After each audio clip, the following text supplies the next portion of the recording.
Hello everyone.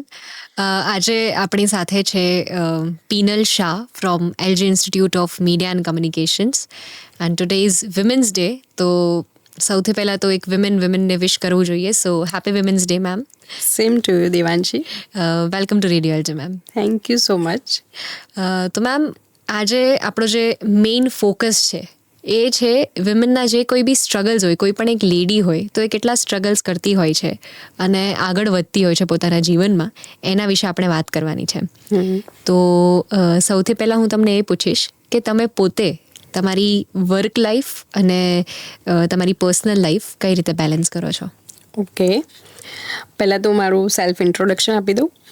હું છું પીનલ શાહ.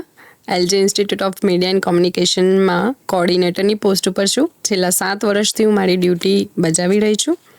હવે તમારો સવાલ એ છે કે ઘર અને ઓફિસ બંને કેવી રીતે મેનેજ કરો છો. તો પહેલાં ફર્સ્ટ ઓફ ઓલ મારે એ કહેવું છે કે દરેક સ્ત્રીમાં મારું એવું પર્સનલી માનવું છે કે ખૂબ જ શક્તિ પડેલી છે.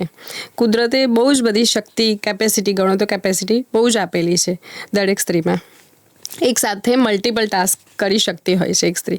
એક મારા અનુભવ પરથી કહું તો જ્યારે કોઈ સ્ત્રી રસોઈ બનાવતી હોય તો એક બાજુ દાળ ભાતનું કુકર મૂકેલું હોય, એક બાજુ રોટલી ચાલુ હોય, એક બાજુ શાક સુધારાતું હોય, એક બાજુ છોકરાઓનું ટિફિન ભરાતું હોય અને એની સાથે મ્યુઝિક પણ સાંભળતી હોય છે સ્ત્રી અને વોટ્સએપ પર રિપ્લાય પણ કરતી હોય છે. એક સાથે આટલા બધા કામ એક સ્ત્રી કરી શકતી હોય છે, રાઈટ?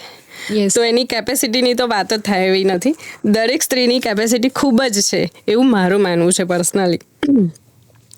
બીજું એ કે હું કેવી રીતે મેનેજ કરું છું, તો એમાં બહુ જ સપોર્ટ હોય તો મારા ઘરના સભ્યોનો. મારા ઘરમાં હું, મારા હસબન્ડ, મારો દીકરો અને મારી દીકરી, અમે 4 જણ છીએ.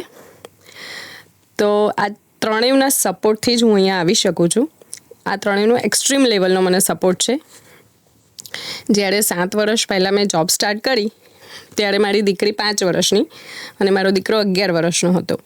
હું ને મારા હસબન્ડ બંને અમે અમારા વર્ક ઉપર નીકળી ત્યારે મારો 11 વર્ષનો દીકરો મારી 5 વર્ષની દીકરીનું ધ્યાન રાખતો હતો.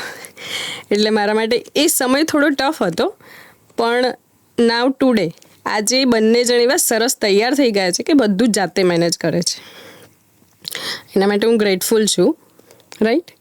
અને આજે પણ એટલો જ સપોર્ટ. ઇવન મારે નીકળવાના ટાઈમે એ લોકો બધા જ એલર્ટ થઈ જતા હોય છે ઘરના મેમ્બર.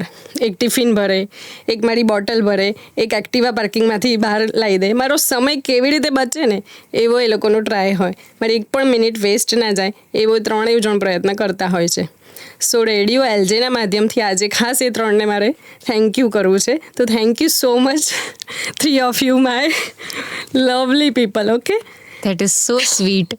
બહુ જ સરસ મજાની વાત છે કે એવી ઘણી બધી સ્ત્રીઓ હોય છે કે જેમને ઘરમાંથી જ સપોર્ટ નથી મળતો હોતો. પણ યુ આર લકી, અને તમારી જેમ ઘણી બધી સ્ત્રીઓ હશે જે ખૂબ જ લકી હશે, ખૂબ જ ગ્રેટફુલ હશે કે એમને આવા સ્વીટ ફેમિલી મેમ્બર્સ મળ્યા કે જેના સપોર્ટથી એમને જે કરવું હોય છે એમના જીવનમાં કરી શકતા હોય છે. ડેફિનેટલી. અને મારા હસબન્ડ માટે ખાસ મારે એ કહેવું છે કે એમણે ક્યારેય મને કોઈ વાતમાં રોકી નથી. જે મારે કરવું હોય મને કરવા દે છે આજે પણ. એટલે એમના લીધે હું જે મારે કરવું એ કરી શકું છું. So thank you. Special thanks to Avinash. Yes.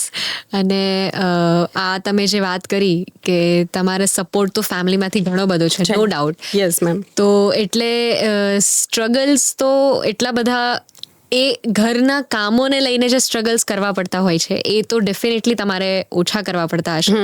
કારણ કે બધાનો જ સપોર્ટ છે. યસ. એના સિવાય તમે કયા કયા સ્ટ્રગલ્સ ફેસ કરો છો તમારી વર્ક લાઈફમાં? વર્ક લાઈફમાં એટલે શરૂઆતમાં મને વસ્તુ સ્ટ્રગલ લાગતી હતી. આજે જે મને નથી લાગતી, કારણ કે જેમ જેમ સમય જાય એમ સમય જ મને સાથ આપતું જાય છે. એટલે હું એને સ્ટ્રગલ સમજીને નહીં, પણ હું એને અચીવમેન્ટ સમજીને ચાલું છું. એટલે મને આજે સ્ટ્રગલ નથી લાગતી, કારણ કે હું બંને જગ્યાએ મારું બેસ્ટ આપવાનો પ્રયત્ન કરું છું, ઓફિસમાં અને ઘરમાં. એટલે મારી પ્રાયોરિટી એવી હોય કે હું બંને જગ્યાએ બેસ્ટ આપું અને બેસ્ટ કામ કરું. એટલે જે સ્ટ્રગલવાળો પીરિયડ છે ને એ મારો જતો રહ્યો. હું સ્ટ્રગલ ગણતી જ નથી. દરેક મુમેન્ટે હું કંઈકનું કંઈક શીખું છું, એ ઘર હોય કે ઓફિસ હોય. એટલે હું આને સ્ટ્રગલ નથી ગણવા માંગતી. Yes, definitely. એ બહુ જ સરસ વાત કીધી છે મેમે. અને આ જ એક સ્ત્રીની, એક નારીની આ જ એક બ્યુટી છે, આ જ એક ખાસિયત છે કે એ કંઈ પણ કરે એ હસતા મોઢે જ કરતા હોય છે. અને કોઈ મેસેજ જે તમે બધા આપણા લિસનર્સને આપવા માંગતા હોય. યસ, ચોક્કસ. એની પહેલાં મારો એક ગોલ છે જે હું કહેવા માંગીશ ચોક્કસ, કે મારો ગોલ એવો છે કે ખૂબ જ કામ કરી અને ખૂબ પૈસા કમાવા છે મારે. એની સાથે બીજું મારા છોકરાઓને ખૂબ ભણાવવા છે અને ખૂબ ઊંચાઈ ઉપર એ લોકોને પહોંચાડવા છે, અને એ લોકો પણ આર્થિક રીતે સદ્ધર બને એવું હું ઈચ્છું છું. અને આર્થિક રીતે સદ્ધર બનવાથી મારો ગોલ પતી નથી જતો. એની સાથે આર્થિક રીતે સદ્ધર થઈ અને એ લોકો બીજાને મદદ કરે. જે જરૂરિયાતવાળા લોકો છે એને ચોક્કસપણે બહુ જ સારી રીતે મદદ કરે.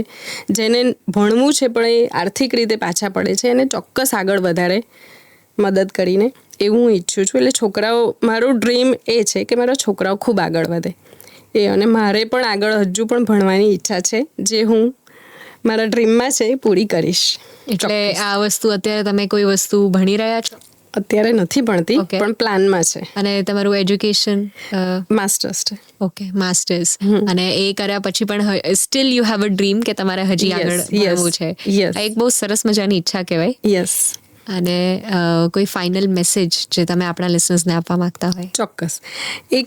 મારે એક વસ્તુ કહેવી છે, ખાસ આજની મહિલાઓને. આજે મહિલા દિવસ છે તો એના માટે ખાસ મેસેજ છે કે જિંદગી અને સંબંધોમાં આવનાર ચડાવ ઉતાર જે છે એની સાથે મજબૂત રીતે જો કોઈ ટકી રહેનાર વસ્તુ હોય તો એ નાણાં છે. રાઈટ? તો એના માટે મારે કહેવું છે, મારા અનુભવ પરથી કહું છું, જો વોલેટ વજનદાર હશે ને તો લગભગ દરેક તકલીફો હળવી થઈ જશે. એટલે દરેક સ્ત્રીઓને કહેવું છે કે આત્મનિર્ભર બનો. ખાસ આત્મનિર્ભર બનવાથી 2 ફાયદા છે. એક તો કોન્ફિડન્સ લેવલ પણ વધે, અને આપણી પાસે પૈસા હોય તો ઘણા બધા નિર્ણયો તમે લઈ શકો છો. રાઈટ? અને બીજું, રોજગાર એક એવી વસ્તુ છે ને કે એનાથી આપણો કોન્ફિડન્સ વધે અને ખૂબ જ દરેક કાર્યમાં આપણે નિર્ણય પાવર પણ, ડિસિઝન પણ સારી રીતે લઈ શકતા હોઈએ છીએ. સારી રીતે લાઈફ જીવી શકીએ, ડ્રીમ લાઈફ સારી બનાવી શકીએ આપણે. રાઈટ? એ છે. અને બીજું એક આલ્બર્ટ આઇન્સ્ટાઈનનું એક વાક્ય છે, એ મારે દરેક મહિલા અને દરેક દીકરીઓને કહેવું છે કે જો તમારે જીવનમાં સુખી થવું હોય તો ચોક્કસ તમે છે ને કોઈ લક્ષ્યની આસપાસ રહેજો, કોઈ વ્યક્તિની નહીં. ખાસ આ મેસેજ મારે કહેવો છે દરેક દીકરી અને દરેક સ્ત્રીને. આ એક બહુ જ સરસ મજાનો મેસેજ છે જે મેમે આપણને આપ્યો છે કે જીવનમાં એક ગોલ હોવો જોઈએ. એક ગોલ છે, એના આસપાસ તમે રહેવા જોઈએ, કોઈ વ્યક્તિના નહીં. એ ખૂબ જ સરસ મજાની વાત તમે કરી છે મેમ. અને ધીસ વિમેન્સ ડે, આજ જે સ્પિરિટ છે વિમેનની, એને અમે ચીયર કરવા માગશું. So lastly, happy women's day to all the women listening our radio. Thank you so much ma'am for thank you so much Devanshi.